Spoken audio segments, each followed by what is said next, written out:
live from our studios on Kairaba Avenue. Good morning, viewers, from wherever you're watching us from. It's always good to be back to this morning program, and I am your host, Jul Denjai, and I am joined by my co-host, who also will be our newspaper review guest for now, Mr. Momodu Moj. Good morning. Quite extraordinary. You've just invented a position, yes. A combo position, both a co-host and a guest. Yes. All right. Cheers. How are you? How have you been? All right. It was good. Right. So, like we always do, we will look at our African proverb. Our African proverb this morning, it's a Yoruba one. And we will also take a look at the newspapers. We are expecting Said Mati to be our newspaper review guest, and we will be looking at the Volunteering for Impact, the Core Africa Gambia Vision, and we are going to talk about some of the things and the initiatives that they've been embarking on as far as voluntarism is concerned. We will also be looking at NAWEC Water Conservation School Competition. Recently, they held senior secondary school inter-school competition where schools come together to look about the impact of water, how to conserve water and all of that. So we will be expecting guests from NAWEC and also the partners to actually look at these things. So we are going straight to our African proverb this morning, Mr. Mboj. The African proverb reads, "The barking of the dogs does not make the sheep look up." I think we had a similar one. Absolutely, exactly the same one actually. Recently, not that long ago, we had something like that. And I think with that discussion and that day, we had two different interpretations. Right. Remember, you had one interpretation. Yeah. I had something slightly different. Yeah. But that's the nature of these proverbs. You know, they're open to many interpretations, right. I guess. So, what is your interpretation today? I know you interpreted it the other day. I do not know. The barking of the dogs does not make the sheep look up. Well, I thought that maybe this was something oblivious of danger or being splendidly ignorant of danger. Right. You know what I mean? The backing of the horse here would represent that. Yeah. The backing of the dogs would represent that. Just ignoring signs, warning signs, as it were, that danger was lurking. But again, I can see the sense in which it could also mean to just have that sort of disregard for noise, for distraction. Distraction. Absolutely. So you're so poised, so focused on what you're doing, that you just ignore all these sort of negative, sort of peripheral distractions on the side. I can also see that interpretation as well. Right. So I didn't really know which way to go. I think that was my interpretation the last time, to concentrate and then let go of the unnecessary distraction, drama and negativity, and focus on what is important to you. People will always talk, people will always say stuff, but that should not really distract you from actually getting where you want to get to. That should not stop you from achieving what you really want to achieve. I know that, for instance, all that glitters is not gold. What people say, it's not what they do. But again, it's you, the individual, who knows what you really want, and then you go ahead and then do that particular thing without, focusing on what people are saying. Because if you really focus on what people are saying, or you're concerned about people that, the things that people say about you, you don't move an inch. So I think it's important. I know there are people who are, genuinely concerned, and they will tell you stuff that will benefit you genuinely, but not those that are actually there just to cause distraction. Yes, so I like that last bit where people who are concerned and will genuinely tell you what they think, say what you think and think what you say, stuff like that. But it's important to listen, isn't it? Right. Yes, you must sort of try to deflect certain negativities, as it were, really, things that really do not add positive things to your life. maybe you don't need them, granted, but you must always listen.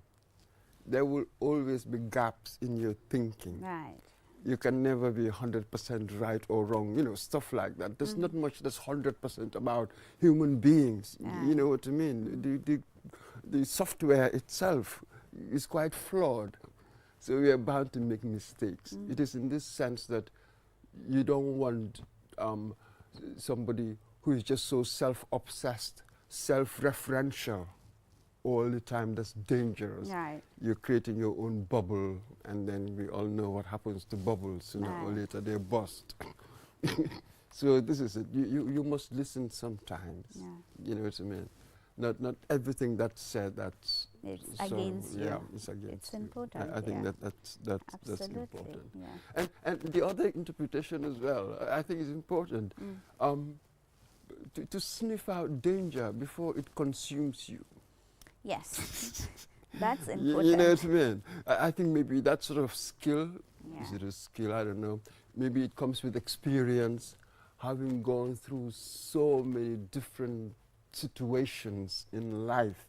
You learn to discern, to outline certain patterns. Right. That comes with experience. Then you can see things before they happen. Foresight. You know what I mean? That's true. Yeah, so maybe that is also a good thing, to be able to connect the dots, put one and one together, and see the probability of something happening, the likelihood of certain things happening. You know what I mean? And that's a skill that we know that we can have. Just look at us with our children. When they're running, you can see where each thing is situated. You can tell that if I do not stop that boy or that girl, right. he or she's going to do something. You can see it. You can see It's your it, experience that gives you because that. you're We paying see- attention. Right. Because we see that all the time when we were with our kids, really. So there is that knack to be able to see things before they happen. Some people, you know, you just need to have a kind of discipline of mind to be like that, To pay and attention act, to and you small forestall details. it, you act. I think that that's also important in our lives, I that, think that kind of seeing things. I agree. I mean, I think that is a very good interpretation. Oftentimes, we tend to focus more on the noise and forgo, like, really the silent things. But I think if we pay attention to some of these small details, you'll be able to unearth a lot of things that we thought that, okay, wow, you know, maybe we might not be surprised about a lot of things that really comes our way. But, you know, it is in human nature to actually let go of things. Sometimes we are blind about these things. You know, sometimes we don't think it's necessary to really pay attention to it because we have something bigger and more important. But again, you're right. You know, some of these little things make up something big, and then we sit and be like, how did it happen? You know, what is going on? But, you know, if we paid attention to really what was going on, the smaller details, we would have not been surprised when, you know, it became bigger. So I think that is a very good interpretation. Yeah, you see, the difficulty is we all have our blind side. Yes. You see, the I am this. The I is not self-transparent. Right. You see, you don't know yourself. We all have the illusion that we do, Do. but we don't. Just often what I say about myself, now get somebody who has lived with me, a sibling, and let them talk about you. And you Yeah. see how different your stories are different. They're observing you, they're seeing you. Right. You know what I mean? So always, it is said that really self-knowledge is really the foundation of all knowledge. Being self-aware, Right. knowing really how faulty the software is, It's important. then that's it. So you're more careful in your deliberations. You know what I mean? Right. So you allow for that window of error. That's really the scientific method. That's the necessary modesty of method, they call it. It's a necessary modesty of method. So just allowing for, I could be wrong. You see, Right. I love a wonderful saying by the philosopher Bertrand Russell. Somebody once asked him, would you die for a cause? He said, no way. He said, why not? What if I was wrong? Fantastic modesty, intellectual modesty in Right. that. What if I was wrong? Extraordinary stuff. So yeah, I think that's Okay, important. so at No, this point important. we will go in for a short commercial break. When we come back, the newspaper with Seth Matijao. We'll be right back. It's back again with its easy-to-use, secure and convenient mobile app that allows you to carry out all your transactions. No matter where you are or what time it is, you can always access your funds. With the new QMoney app, you can cash in and out, buy credit, buy QPower, shop, make payments, and so much more. You can also send QMoney, pay bills, receive international remittances, and transfer cash to others. Just download the app from your Play Store or App Store and get started. For more information, call customer care on 133. QMoney, Sinu Calpe. We innovate, others follow.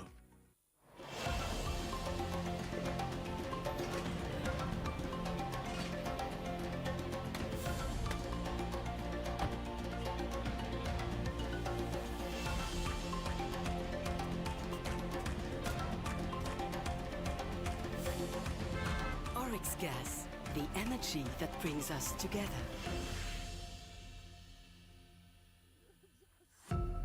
Powered by Africa, Oryx Energies. QCell mooy suñu boss. QCell mooy.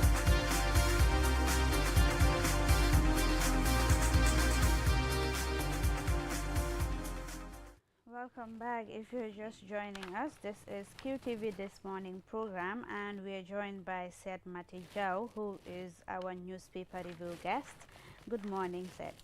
Morning, Julie. Morning. How has it been? It's been great. It's been great. Been traveling a lot, doing some field work. I was in China for the 14th China Africa Think Tank Forum. Yeah. So just came back on Monday. So it's been great. Aside the distance. I know, right? So we will be looking at some of the stories making headline in the Gambia. We have the Foroya Point and the Standard newspaper. Oh, an interesting headline here on the Standard. It reads, GDC will only join NPP if Barrow allows Kande to lead. Quite interesting headline. What do you make of this headline? I think this is just say, GDC is just saying that this will never happen. I mean, of course, we know Barrow will never accept that. He was once saying 3 years, 5 years. Now even going for a third term. So someone that is someone that wants to go for a third term, I don't think will eventually allow somebody else to lead a coalition for him to step down. So for me, GDC is just saying never, that we are never going to join the NPP coalition. But of course, these are politicians. So what they say today, I don't, it's never casted on stone. So tomorrow something could happen. Yeah. Yes, and I wonder how would you explain really GDC the way they just crashed, didn't they? Remember when they first came out, absolutely with the momentum, noise so and all unbelievable momentum, even having National Assembly members. Yeah. But right now, zilch. Yeah, I mean, I remember when I was in Norway, I wrote a piece that GDC was going to upset the 2016 election because the way that they were doing politics was, real out there. But eventually, that the politics wasn't sustainable because it was also politics of development where they were building structures, investing in communities. At some point, the money will run out. And so that kind of politics is basically unsustainable, not very sustainable. So, and since after the change, they've been finding it difficult. And like you said, in 2017, they had seats in the National Assembly, I think about 5 or so, if I'm not mistaken. But of course, with the coming of NPP also, I think GDC was one of the most affected political parties, where you have your chairman even moving to NPP, and you have also some of your National Assembly members also switching. So that also really affected them. And of course, if you're playing politics of development, politics of patronage, you'll get some people that play in that bigger than you. And at the end of the day, it would not be a very sustainable way of getting votes. And so today they are one of those that are very affected by the coming of NPP, and that's the reality. Absolutely. And sort of, if you can call it the politics of consolidation, well, the strategy of co-optation is part of it, isn't it? Exactly. So co-opted what they needed to co-opt. And co-optation has been historically part of Gambian politics. Absolutely. From the Jawara days all the way, it's also part of that. And so sometimes That's why when people say this, I said our politics has always been like cross-carpeting. Yeah. Absolutely. This has been the It nature has of our never been politics, and it sustainable. has to be changed. Yeah. It has to change for people to move. But quite a lot of people just in one party, next minute they move to the other. So it's- But this is it. Let me just one more thing, Right. because I was just discussing it with our GM this morning. The idea that, you know, you don't have a battle of ideas when it comes to parties, but a battle of personalities. Hence, you see this kind of politics of cross-carpeting and the like. What would it take? I do not know. Maybe this is a big question for this platform. Moving away from the politics of personalities to the politics of ideas. Maybe that's a different kind of process. I wonder. I mean, there's a theory of this small state that talks about, I mean, I think we even wrote a paper on that, managing political crisis in a small African country. And one of the arguments is that in small countries, personalities strive over this thing. Is about how do you, make best use of your neighbor, don't make enemy of your neighbor. And so eventually personalities become more visible than even ideas. And people that have ideas, they always align, push back. And so you have the personhood becoming the very visible. But of course, sometimes we can say that persons, embodiments of ideas, that people follow you because they see something in you. Is that the normal ideas that we know, the left-right dynamic, or is there maybe something totally different? But of course, the more educated the population becomes also, this question of what is the ideological orientation of political parties become relevant. And of course, if you look at our situation, we're getting more educated people, and these questions keep continuing, keep coming up, and so eventually it will be. But currently, unfortunately, is the face Absolutely. that really matters, I guess. So the second headline on the Standard newspaper is EU ambassador says over 10,000 Gambians face deportation. Wow. I mean, that's we know that has been the issue of deportation has been ongoing for some time now, and I think this question of Gambians that whether the government signed for the deportation. They signed it has I mean, sometimes it's not a matter of you signing or not signing, because we deport people. Gambians deport. We deport others that we feel exhaust their stay in the country, so we deport them. So the issue of deportation is, is the host country or the receiving country that has the decision to do. But usually, of course, there needs to be that negotiation, that engagement for that to happen. But then the reality is deporting 10,000 people, mostly those that went through the back way with all the hardship, with all the frustration, and then sending them back straight can create some difficulties for this country. And I think that's where the debate is. Right. That's where the debate is now. But I feel the EU and Gambia must always look for ways to agree on how to go about that. But the reality is also we must be also sometimes realistic in this day and age.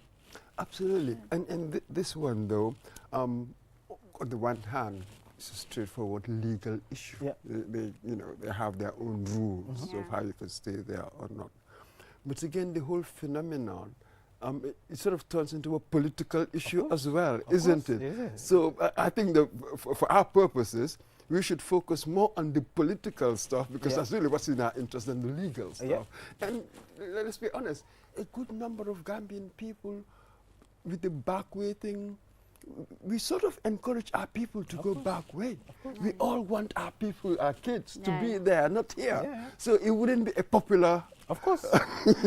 decision for them to return, you know what I mean? Yeah. So with that political angle, then the way I will negotiate these things will be different, Yes. wouldn't it, as a negotiator? But the thing is also political here is political there. Yeah. So is politics of, I mean, there is a coin of Nakala, two-face. Absolutely. Because for the European countries, it's political. Exactly. Because people want them out, that they're coming, they're taking our jobs. Here is also this fear of crime, this fear of, that these people have invested quite a lot of their monies and coming back can also cause some security implication for us. So there's a lot of political issues, and that's why I said it needs to be negotiated, it needs to be discussed, and otherwise,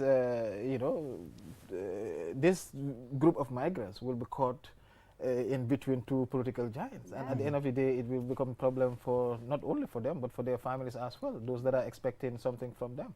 So for me, these are ways that, you know, you need to, as much as we want to focus on the politics, the legal basis is also the political base in which all these different negotiations have been made.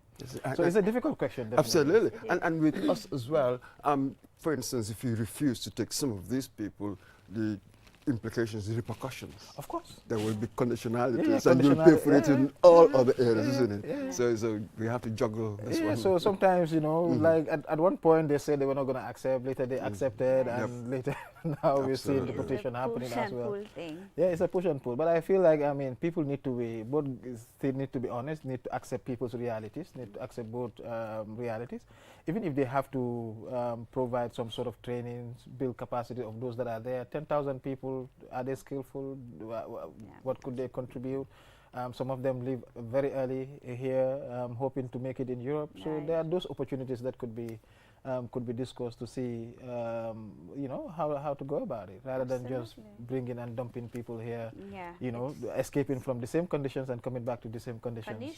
Or even worse, because for instance, someone who spends maybe 30 years or more in Europe, and then just one morning the person wakes up and then, you know, realize that the person is going to be deported.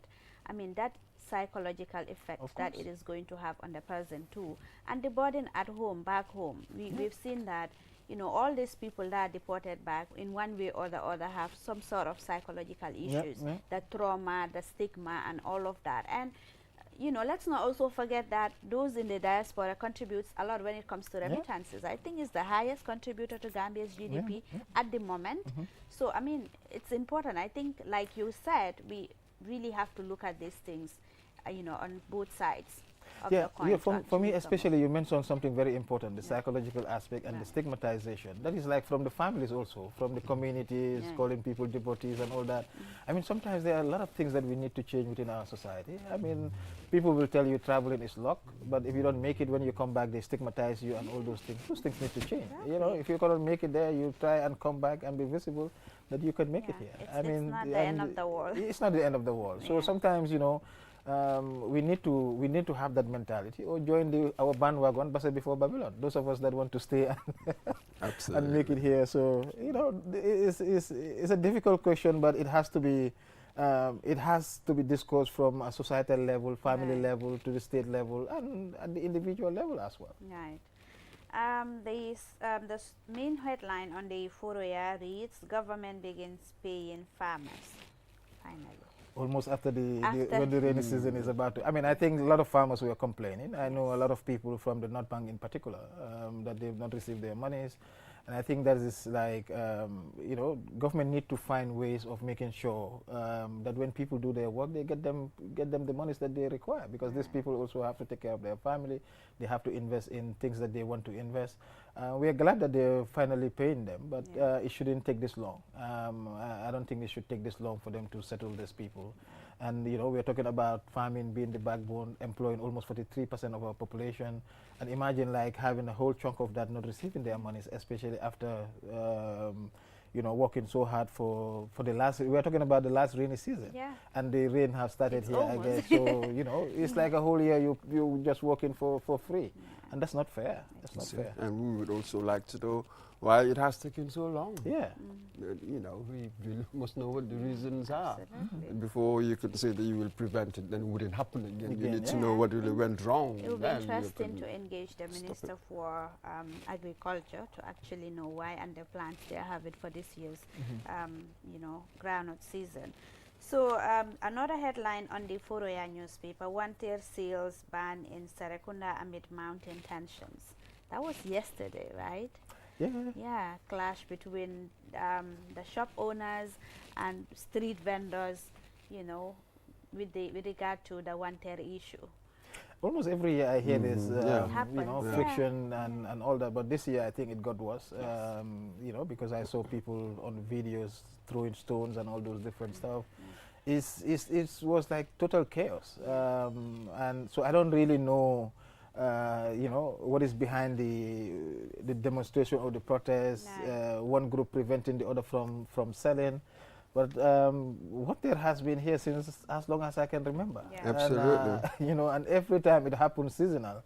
And so I'm not sure, you know, whether stopping them from, you know, doing one tier in the markets will prevent one tier from happening somewhere else. So, yeah. And you know, you might be stopping something here, creating more chaos somewhere else. So I feel like this, the market committee and also KMC must be engaged Of on course, all these that's things it. truly, not just wait for decision to come.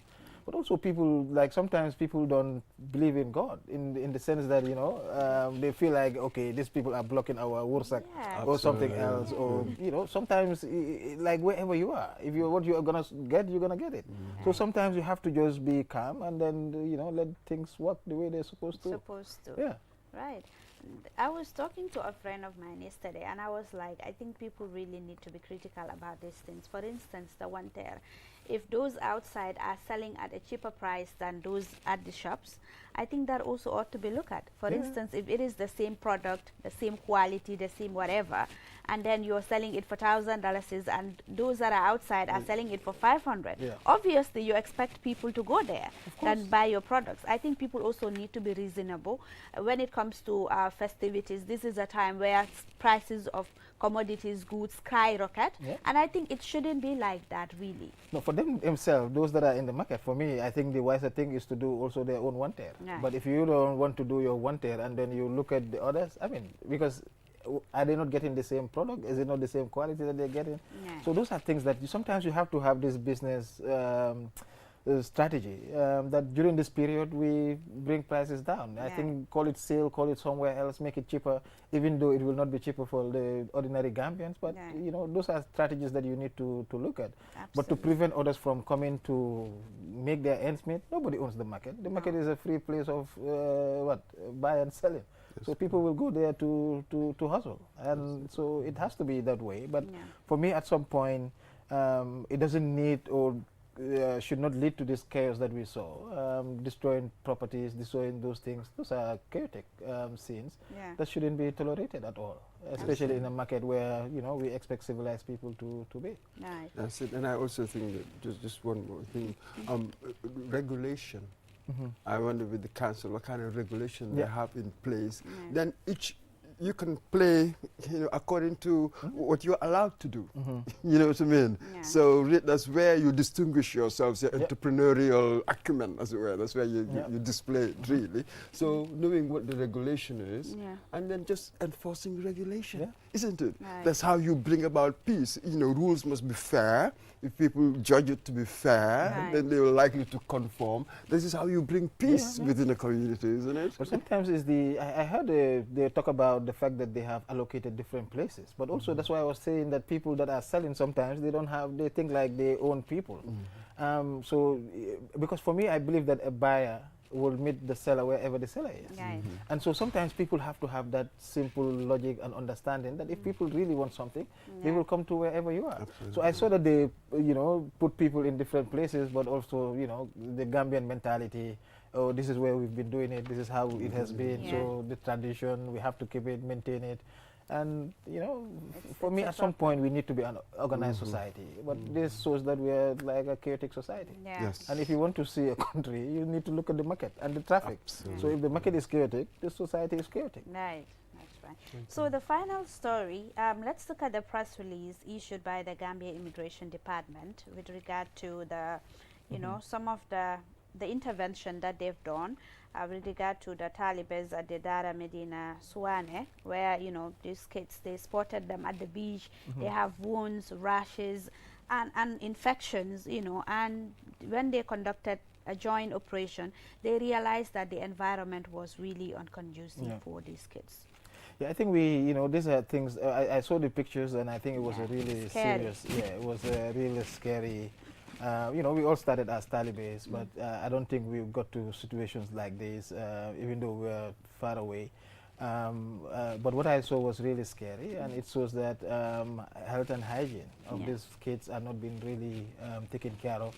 It's not only one, but you see quite a number of them, you know, Right. having that. We'll just commend the immigration for doing that. But also the health, education sector, all of those need to be need to be involved to ensure that not only this one, perhaps this is the one that we've seen, but there are other institutions like that that we need to really look into, and to ensure that kids that are learning will have a conducive environment, both health-wise and in terms of their own academic, academic upbringing as well, to ensure that things work smoothly. But getting sick with all those rashes, I don't think is conducive for anybody. But also parents need to be also very well involved. If you send your kids to such institution, you have to be following up. But sometimes parents are just negligent; they just drop you and then forget you there. So those are things that needs to be really checked. I think also, don't you think there is a need for policy tools in terms of that? I think that is one area that has been neglected by the authorities. They only focus on the educational sector, that is the Western education, and then forgoing the other one, especially those that are in the daras. Their issue has not really been looked at properly to actually know whether the environment they are in and all of that is really conducive and all, because even with the QCell annual distribution and all that, you see there are some of the places that some of these kids really reside, you could tell that it's really unconducive. I think authorities also ought to look at for me, especially boarding, they are called boarding schools now. I know that within the Ministry of Basic Education, there's a unit that is responsible for those things. But of course, traditionally here we have a mentality that, okay, those that are going through those things need to suffer, needs to do all those different stuff. But we're talking about kids. We're talking about future leaders. I mean, today you can be a Dara, tomorrow, for all of us, we started within the Dara system, but we've moved into the traditional education system. So what we need to focus on is the welfare and well-being of the child, and I think that should be the focus. And I think there needs to be those policies. There needs to be those constant monitoring and to see whether those things, the conditions that education, there used to be that monitoring with schools, and here we're talking about the boarding schools as well. They're schools. For me, whether it's Arabic or otherwise, it's still schools. So schools must have the same standard, must have the same way, and they must live to expectation. And of course, sometimes the investment in this kind of educational institutions are not similar to those where you're paying school fees and all that. Sometimes here, maybe the kids are not paying, so it becomes problematic for the school authority to be able to invest in their healthcare, in their everyday well-being. So those are things that also we need to look into. That if you're taking your kid to school, you need to start paying. For me, sometimes I have this capitalistic tendency, but without the investment, you don't see the proper results, and this is was the issue for me. So thank you very much, Seth Mati, for really reviewing some of the papers with us. It's always good to have you here. It's always a pleasure to be here. Thank you for having me. So viewers, we will take a short commercial break. When we return, the program continues. So stay tuned. QCell moy suñu boss. QCell moy suñu boss. QCell moy suñu boss. Go, ebe dawa full network suta tili QCell. Ni lafta diamla wati jamala mune diata QCell. Most reliable network dumala keta wati QCell. Wo quality man nyon sota jam pona manke QCell. Hanibe wulo ni farole kono walante be bako na jala fayola network ko se taria QCell suñu boss. Ñu fi njëkka indi 3G ñu delu taxi 4G plus, and now we bring you 5G. 5G. First and only 5G provider. Suñu boss. Itella follow adi doron nesa keno. Suñu boss. Gambia bela nyon tawo fele QCell. Suñu boss. Ko fasun tawo buka busi QCell. Suñu boss. Itella multi milka kukutol nati Gambia QCell meta lori la kilianol yele imanyina amanda wala itella ka quality dila dadi ma itelle silo wala wodol mume be keno ma QCell suñu boss. QCell suñu boss. QCell suñu boss. QCell suñu boss. Connect solo be bambandi QCell suñu boss. QCell most innovative QCell suñu boss.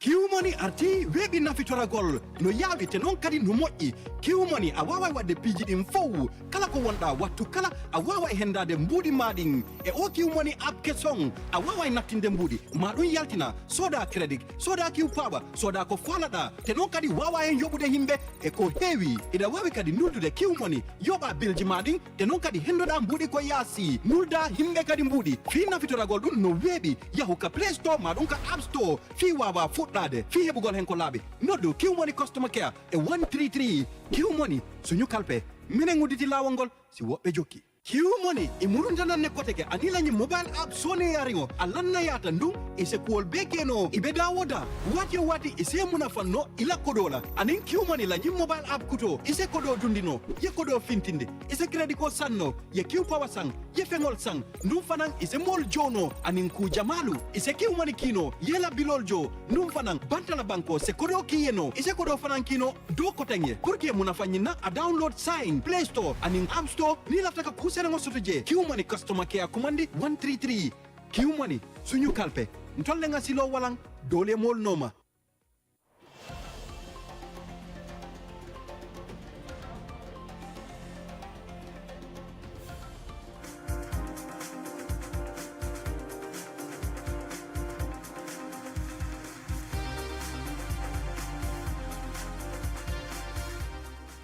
Good morning and welcome to this second or the third edition of this morning. This is the third episode and we are looking at volunteering for impact, the Co-Africa Gambia vision.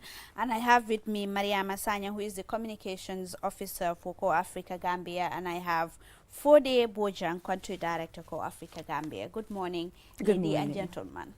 Good morning. Good morning. Welcome to QTV this morning. Thank you. So I'll start with you, Mariama. Tell us what have you been doing, you know, your current activities at Co-Africa.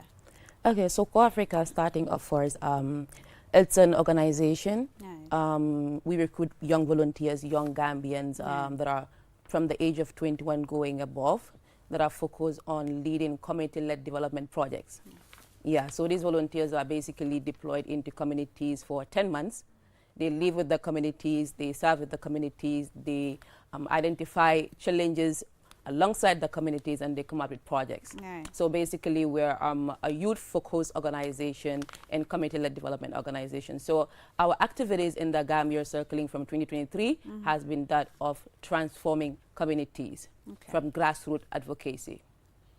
So in terms of the stories that volunteers are doing, or some of the work that the volunteers are doing here at the community level, what are some of the activities that they are engaged in? Right. So before they get to the main project, they engage in a lot of different activities, that is building community capacity, community meetings, it could be technology, it could be skills. These are things that we train them on, we instill in them, sharpen it, and they in turn go back to the communities and plant that back into the communities. So this is before, obviously, their main project activities come up. So it's basically like a circle around all the year. Okay. So Mr. Bojang, in terms of the communities that the Co-Africa members are in, is it across the country or they're in certain places of the Gambia? Well, we cover the whole country. We have volunteers in communities in all 5 regions of the country, except the, BCC and the Kanifi Municipal Council, we do not have. But in the LRR, WCR, URR, CRR, NBR, we have volunteers in locations there. We started with about 11 volunteers in 2023, towards the end of 2023, in fact early 2024 when we deployed them, and they closed their service in November of last year. These new volunteers came in, 23 of them now, and they have been deployed again to all these regions of the country. What we try to do, though, is not to scatter them too far from each other, but they would need each other's assistance and make it easy also for the staff to be able to reach them in numbers when they need to. But the plan and the idea is to cover the whole country. So the volunteers, which country are they from, and how do you go about, how can someone be a volunteer and be part of Co-Africa? Well, initially we start with Gambians. First 11, the cohort of 11 were Gambians, but Core Africa's policy is to promote Pan-Africanism. So this year we have invited exchange volunteers, 4 of them who have joined. 4 of the 23 volunteers are from different countries. 1 from Malawi, 1 from Morocco, another from Kenya, and the 4th one from across the border in Senegal. So we recruit from everywhere, but giving priority to the young Gambians to serve in the Gambia. So in terms of the, before Mr. Mbui, before you come in terms of the activities that they conduct at community level, how do they go about that? Is it that they look at the needs of the community and then, you know, come up with projects or initiatives towards addressing those issues, or is the community that really requires some of these things that they are in need of? Yeah, Core Africa doesn't go with projects to communities. We go, you know, without any ideas as to what the community might require. And in fact, when we advertise for recruitment of volunteers, we say you have to have at least a BS degree, or a bachelor's degree, but we don't specify either in what particular area, because for us it doesn't matter. The sense of maturity that comes with having an undergraduate degree is what matters to us. So when you go down to the community, all that you do is become a facilitator. You know, you work with the community to guide them towards an essential need that you think if you implement will meet to a large degree what the community needs. We call it small, impactful projects. The community decides on it. They tell you what they want. We don't tell them what they should do. Yes. Earlier on, you said you've got volunteers in all the 5 regions, except for BCC and KMC. Yes. Why the exceptions? Because the policy or the idea is to support the needful in the rural areas. Because the sport base is far less than what we have in these urban and semi-urban areas here. Later on, I mean, depending on how we expand, we may move into some of the most southerly parts or the most westerly part of the West Coast region. But so far, we are from the Fonies going up to the URR. So help me, just one more, just help me here outline a kind of country profile. Are we a volunteering type, Gambians? I think people have this sense of volunteerism in them. Yeah. You see it around when it's come to this beach cleaning, streets cleaning, people volunteer to join. So there are quite a lot of young people. The example is that when we first advertised to recruit volunteers in 2023, we had only 92 applicants. The second year when we advertised, we had 222 applicants. Next year, hopefully, we'll recruit about 40 volunteers, and we are looking forward to well above 500 applicants. So the sense of volunteerism is there amongst the young people. They want to take part in national development. So when you volunteer, is it for a set period? How does it go? Yes, it's for a period of 12 months. The first 2 months is the training that we give them, what we call the pre-service training. We bring them together in one location. In fact, the last one we trained them at Mama's Lodge in Mansakonko. Previously, the first one at YMCA here, we trained them. But then after that, when we deploy them to the local level, they serve for 10 months with the community to make a total of 12 months. So Mariama, you, Mr. Bojang did mention that you don't go to communities with projects, but instead you ask for the needs of the community in order to cater for it.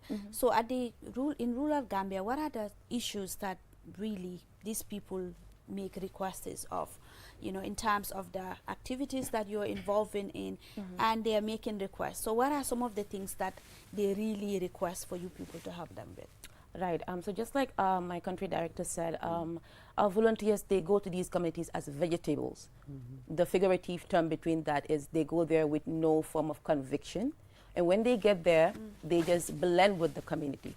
So we have this thing wherein we call it the integration phase, the first 3 months. So in that 3 months now, they will live with the community, and then they will get to know what exactly do the community need. Because when you're part of people, you get to feel what they feel, know what they know, and see what they see. So in times like that, they conduct what we call economic building activities like soap making, stove making. So when they go, these community people use these activities to generate income. Now, when it comes to the projects, from 2023 to now, the type of initiatives we've been getting from this community mostly are water-based.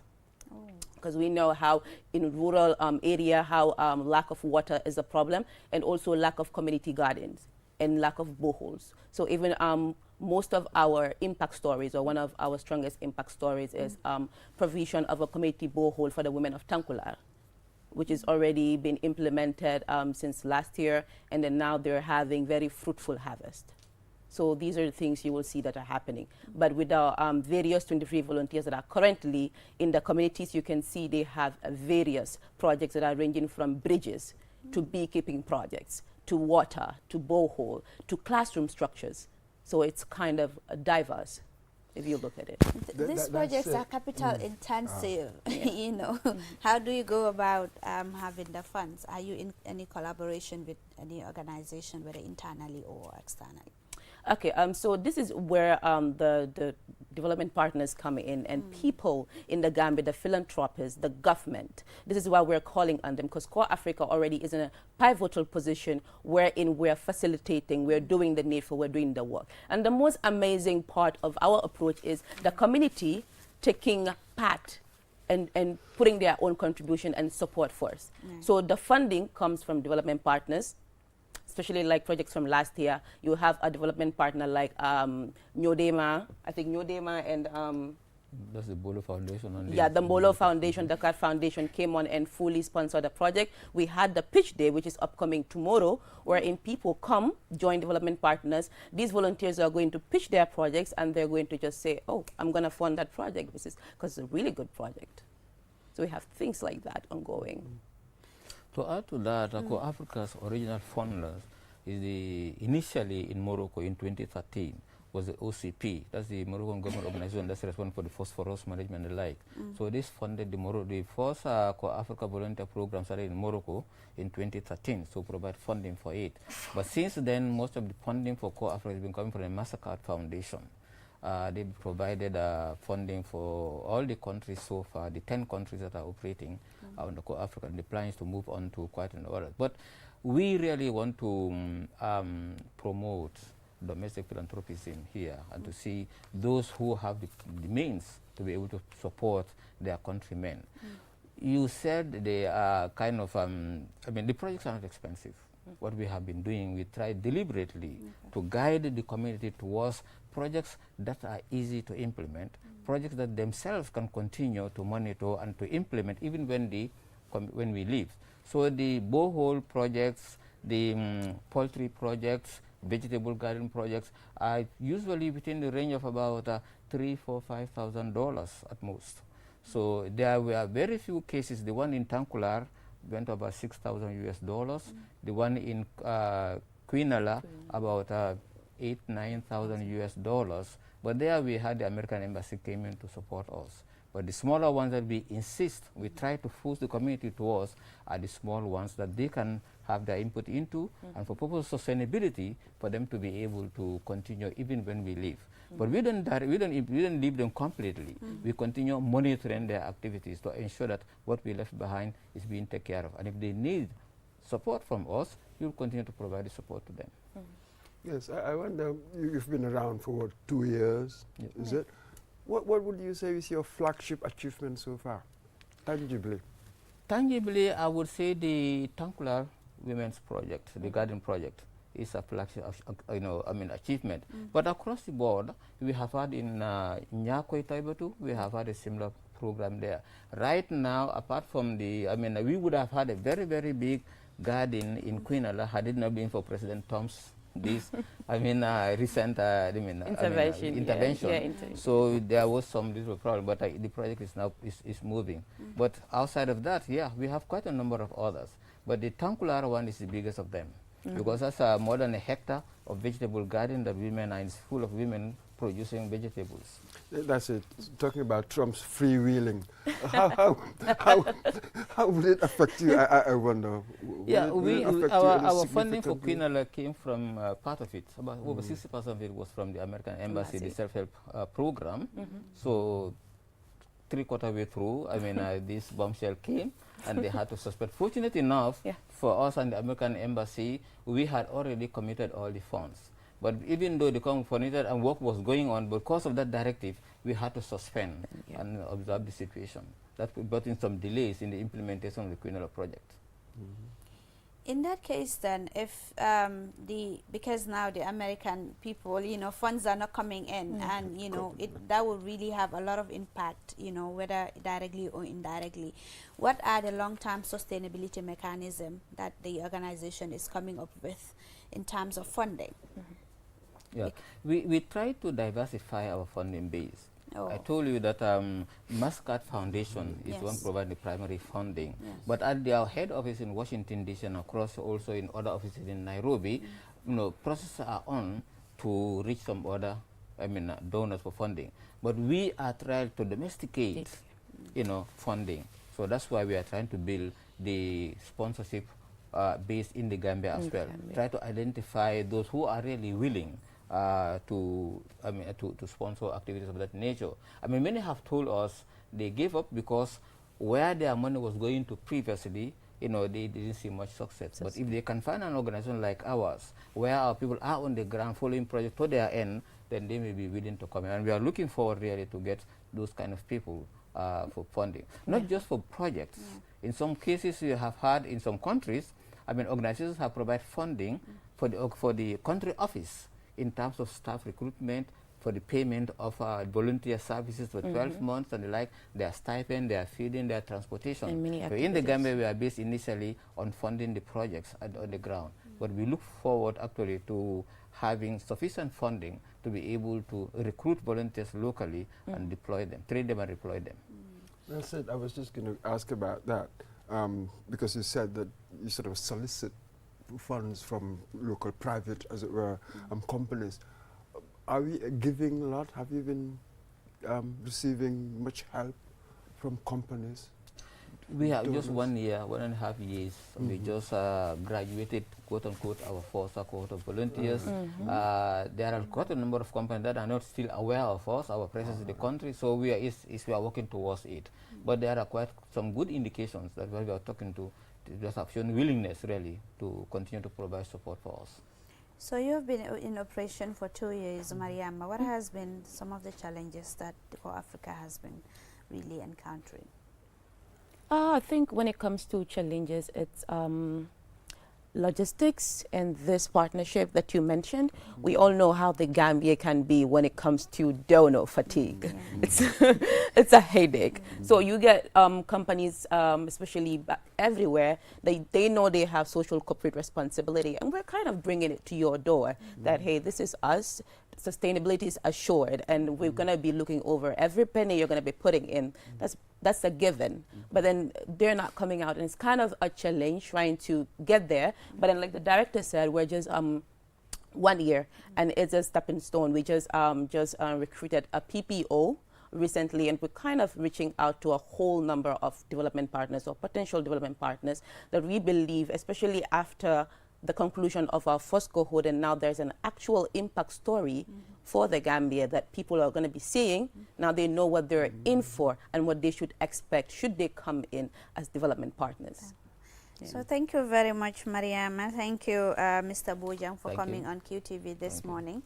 Our doors are open whenever you have initiatives to actually or ideas to share with the public. Our doors are always open to welcome Core Africa on QTV this morning platform and other platforms. Yes, I would have to say one more thing. Tomorrow we have our pitch day, which is the pitch day for our second cohort of volunteers, and we hope that philanthropists, individual givers, and development partners will come in large to come and support these projects and fund them as well at Jama Hall. Okay. Time? 9 a.m. 9 a.m. Yeah. Thank you, Mariama. We wish you all the best. Thank you. Viewers. Thank you. So we are going for a short commercial break. When we return, we will look at the last segment of this program. We'll be right back. Q-Money Delsina ak seen mobile app bu bees bii óor na gaaw na te it mun nga koo jëfandikoo pour def ci loo bëgga foo mun di ne waxtu bu ne mun ngaa jot sa xaalis ak Q-Money mobile app bu bees bii mun ngaa dugal xaalis génnee xaalis jënd si crédit jënd si Q-Power jënd loo bëgga ak yu bëri mun nga ci yónnee Q-Money fay sa bill si jot xaalis bitim réew yónnee xaalis ci noo ko bëggee looy def yomba na downloadal app bi léegi ca Play Store bu dul loolu App Store pour nga door pour am si lu leer koolal Q-Money customer care si 133 Q-Money suñu kalpe ñoo xaali yoon wi ñeneen toppa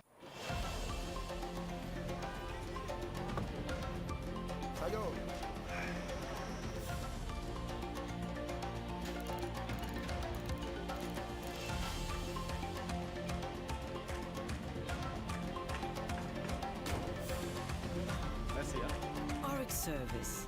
Top teamwork for top performance.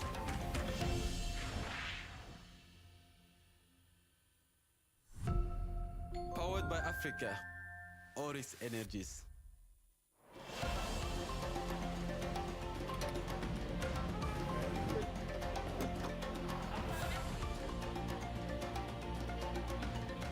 Wow, Sadio, ça va? Ça va,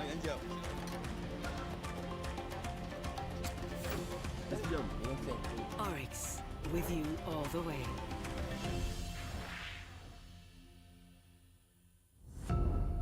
Powered by Africa. Oryx Energies. Q-Money is back again with its easy-to-use, secure and convenient mobile app that allows you to carry out all your transactions. No matter where you are or what time it is, you can always access your funds. With the new Q-Money app, you can cash in and out, buy credit, buy Q-Power, shop, make payments, and so much more. You can also send Q-Money, pay bills, receive international remittances, and transfer cash to others. Just download the app from your Play Store or App Store and get started. For more information, call customer care on 133. Q-Money, Sinu Calpe. We innovate, others follow.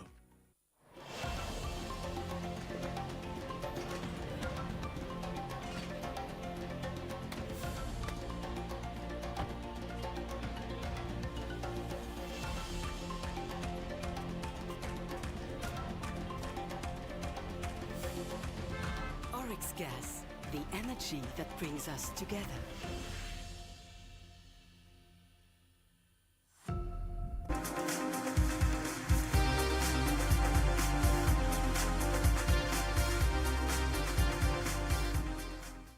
Welcome back. If you're just tuning in, this is QTV This Morning program, and we are on the last segment of this program. And we have here Esther Musa Komaye, who is Projects and Planning Engineer and Water Conservation Team Member. And we have Tamsir Sawane, who is Operation Hydraulic Modeler and Water Conservation Project Coordinator. Good morning, gentlemen and lady, and welcome to QTV This Morning. Thank you for having us. Yeah, Tamsir, we will start with you. Tell us about this water conservation school competition. What is it all about? Yes, thank you very much, Julde. First of all, we would like to say thank you to QTV for giving us this opportunity. This is the second time we are coming here to talk about water conservation. Yeah. But also we will want to say a very big thank you to the NAWEC management, including the board of directors, for giving us the opportunity to do this competition. I think this is our first edition, and this competition is done because we want to raise awareness. Right. If you talk about water conservation, it's like a new thing in the Gambia. But I think it was really a very successful competition, and then we hope to have more of this in the coming years. Yes. Esther, talk to us about the competition. You know, how many schools participated in this competition, and what was the theme for the competition? Okay, thank you very much. So the competition was held between 8 schools. There were 3 schools from the provinces, Nasir, Armitage, and Farafeni Senior Secondary High Schools, and then we had the rest from the GBA here. The theme was water is life, you know, save the drop. So the concept is that if you save even a little, you're actually saving a lot. Because if each person does their own part, then we're able to move forward in our campaign or in our goal of water conservation. Yeah. So how did you select this 8? They were selected due to prior engagement. So in the past 2 years, when the water conservation campaign started, the team, including Tamsir and 2 of our team members, Joanna and Abigail, went to each of these schools to talk to the students about what water conservation is and how they can contribute towards it. And clubs were formed in some of these schools where they can talk about these topics, look at practical ways they can do water conservation. And so the schools were chosen from those ones that were already selected prior. Yeah. All right. And then what do you need to do to win? In a competition you win, don't you? Yes, you do. So what are the activities? What do I do? What criteria do I fulfill to win? Yes, we have 4 categories. First, we have the debate category, we have the quiz category, and then we also have the spoken word category, and the most important part was the innovative part of it. So, and that day, definitely the kids have shown real talent. I wish you were all there. They have created very, very good projects. And then I know maybe with your subsequent questions, you may ask what we're going to do with those projects. But this is something that we want to see, you know, evolving to another level, that their projects, you know, can be implemented, even if NAWED cannot do so, because now the internet is very powerful. Some people or organizations can see those projects and then support the students to move it to another level. So but definitely it was very interesting. So the projects, is it at the national level, or it will be implemented at their school or community level? Yeah, it is at a national level, because when we were preparing this, we told them that any project that they are doing, it has to be realistic. We have to make sure the projects that we are doing can be implemented in the Gambia. We cannot do projects that can only be implemented in Europe, America, or wherever. But then, we also, the projects they made also is so simple to the fact that everybody can use it, whether you are at home or school or in the office. And definitely they did very wonderful on that. Give us some examples of some of these projects submitted. Yes, the projects that we have submitted, the one that was very good is the one that they do for water harvesting. They did one which is for water harvesting. You know, in the Gambia, sometimes people will say, you know, there is water everywhere.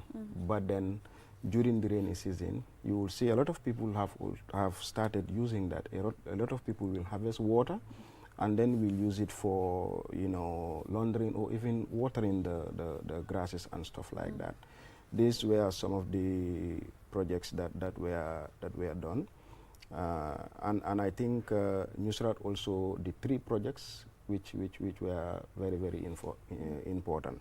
And I don't know whether you will ask that question, but they emerged as winners for the competition. Yes. Sure. Yeah. Good. Yeah. So who are the winners of this competition? Yeah. Okay, so the overall winner was Nusrat Senior Secondary High School, as he mentioned. It was basically a collation of all 4 categories. So they won overall. In second position was St. Joseph's Senior Secondary High School. And third was Gambia Methodist Academy, my alma mater. So St. Peter's did not participate? They participated, actually. And I don't trust the judges. but they didn't win? I did not. No, I don't trust them. win. There is no way that St. Peter's is going to be they defeated. participated. Yeah. It's you taking part that matters, isn't it? Exactly. So in terms of the long-term sustainability mechanism, how do you really envision this competition to actually contribute to, you know, what sustainability mechanism of, and especially when it comes to water conservation in the Gambia? Yes, we believe that, honestly, from yesterday's, day before yesterday's competition, we believe that we have already have a lot of young minds that are coming into this water conservation thing because of the way they took it. You know, we started this 2 months ago, and then, like Esther was saying, we established this relationship because they already know what water conservation is. Okay. In the beginning, when we went to the schools, when you tell them water conservation, they will tell you what is that. But from Saturday's competition, you will see to it that they are all now involved. Okay. And the impact and the long term that we are seeing here is getting them on board, which we already know, we already convinced them to come on board. But we are also looking into, you know, going not even national but international. That is by regional, inviting people from different parts of the West African countries to come in the Gambia and have competitions like this, because we want water conservation awareness campaign to be everywhere. Yeah. So then does it mean this is going to be an annual event competition? Yes, that is what we are planning. But again, I will call on the NAWEC, you know, management to keep supporting this initiative. And I will just want to say this, just a very short background of how this water conservation came into life in the Gambia and in water. When Malia Robert Seydi, the former chief operating officer, came into NAWEC in 2021, she see to it that we should definitely have a water conservation awareness campaign team, and this initiative was because of her. And you know, it is really paying dividend, because we have already started receiving calls from people, even especially when we go to the radios and TVs, people will call and say, yeah, I think this is a very good initiative. And I think the last time we came here, we have a very good feedback, and that tells you that people are definitely coming on board. And one thing I just want to say, that let us not just say that water is enough. Water is limited. And there are reports that by 2050, 5 billion, over 4 billion people will have water problems. And do we know whether Gambia is part of that? So let us not just say, okay, water is everywhere, so we can use it anyhow. This is why we want to tell people that the little things you do matters a lot. For example, if a leaking tap, for example, if you have a leaking tap, it can waste up to 20 liters of water. 120 liters of water is not a big problem, but let's say if 10,000, 20,000, 30,000 people, 30,000 taps are wasting 20 liters of water per day, how many liters of water are we wasting in a week, in a month, and in a year? So this is why definitely we think that we also need your support, and then we bring the awareness to every household. I said, I wanted to explore the nature of the problem. You've just touched on it there, the nature of it and the scale of it, because you came up with this idea because you wanted to tackle a problem. What is the nature of the problem, or what is the scale? How serious is it? Yeah, I can say that it is very serious, because when I go around sometime, especially in the offices, for example, you can see people washing their cars, for example, using a hose pipe. And they don't even mind. Sometimes while they are cleaning the car, you will see the pipe will be lying there. And all these things will come back to us as citizens. We are putting a lot of pressure on the water table, but we are also putting pressure on our pockets. Whether you are using a borehole or NAWEC water, you are using energy. And that energy is coming back to NAWEC. If it is a borehole, you must connect to NAWEC line. If it is NAWEC pipe also, our pumps over there are being, under pressure, because everybody is using it. Right. You'll also realize that some people, they don't even realize it. When they are brushing their teeth in the morning, you see the tap will be running. True. And some people can also go into the shower and spend 10, 20, 15 minutes. And the other thing is those that have heaters those that have heaters, when they wake up in the morning, instead of putting, let's say, something, they will just open the tap and then stand over there, and then the water will be flowing for about 5-10 minutes. And all that water is just wasting. So I think it is very serious. And like we say, that when we reduce the usage of water, we will put less pressure to our pumps and also to the water table. when it comes to water conservation and preservation, I think it's very, very important. But again, NAWEC also has a role to play. You know, if you go up in the junctions or at homes, you see leaking, pipes are leaking and all of that. You see a lot of water, especially, you know, around Manjai and Ibo town, and, you know, always, anytime you go there, you see that, you know, feeder roads are really filled with water. Like, what can authorities also do at their own level to ensure that this is, you know, this becomes a thing of the past? Because I think it's really important. That is a very good question, Julde. You know, we know that we have a lot of burst pipes out there. And I fully remember when I came here the last time, I said the same thing. As a company, we will not say that we are doing 100%, but we are doing our level best. I was doing the KPI reporting, and till now, I am overseeing that. From 2021 to date, the response time to fixing burst pipe and leakages has drastically reduced. You know, when we talk about water conservation, we are talking about two, the technological part and the behavioral part. And it is, okay, sorry, but I'm just preparing to answer your question. Jimmy Carter once said while he was addressing his Congress that using water efficiently is often cheaper and less damaging to the environment than adding additional supplies. So it is easier for us to use water wisely at home than fixing the pipes there, because that involves a lot of logistical and manpower. But that is not an excuse. And be rest assured that NAWEC is doing everything possible, because I'm part of that department and I know how that unit is performing now. And as you can see, we do not have weekends. From Friday, from Monday to Sunday, they are working. Even Saturday and Sunday, we have standby teams, they go around. But then again, we want to say that let the public help us and let them not relent. Wherever they see a burst pipe, let them call NAWEC. Sometimes we cannot be everywhere. And people will tell you NAWEC vehicles are passing here every day. Not every NAWEC vehicle is from the water department.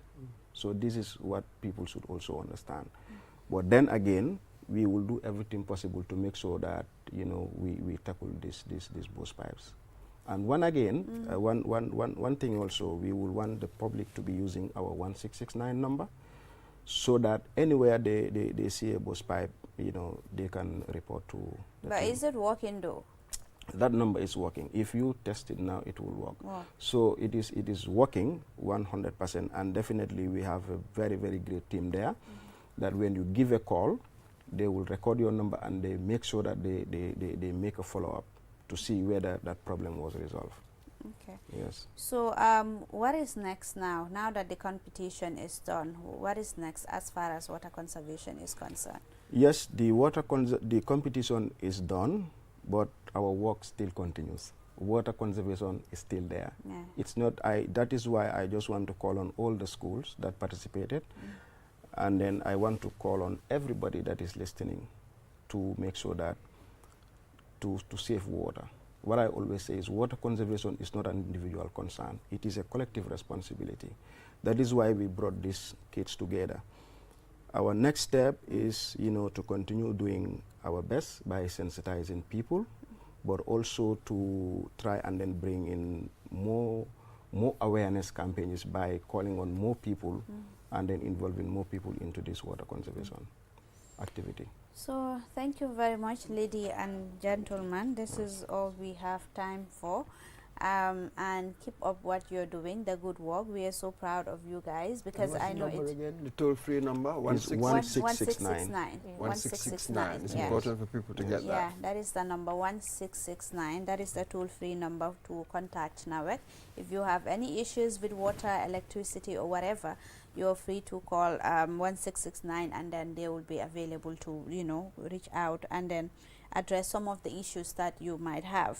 So thank you very much for coming, Esther. Thank you very much, Tamsir. Thank you. We really appreciate this, and you know, the advocacy continues. Water conservation and preservation is very, very important. I mean, as the years go on, people are really losing water, and I think right now annually it's 1 billion. Yes. 1 billion, only 1% of the water on the Earth's surface that is drinkable? Yes, let's 1%. say 98% Yes. is salt water. Yes. And 1% is out of the 2%, it is only 1% that we can use for human consumption. So that is a small amount. So it's important for us to preserve the water. So thank you very much for coming. Thank you. Viewers, this is all we have time for until we come your way tomorrow, inshallah, for another edition of QTV This Morning. And I was your host with my co-host, Momodu Boj. Bye-bye.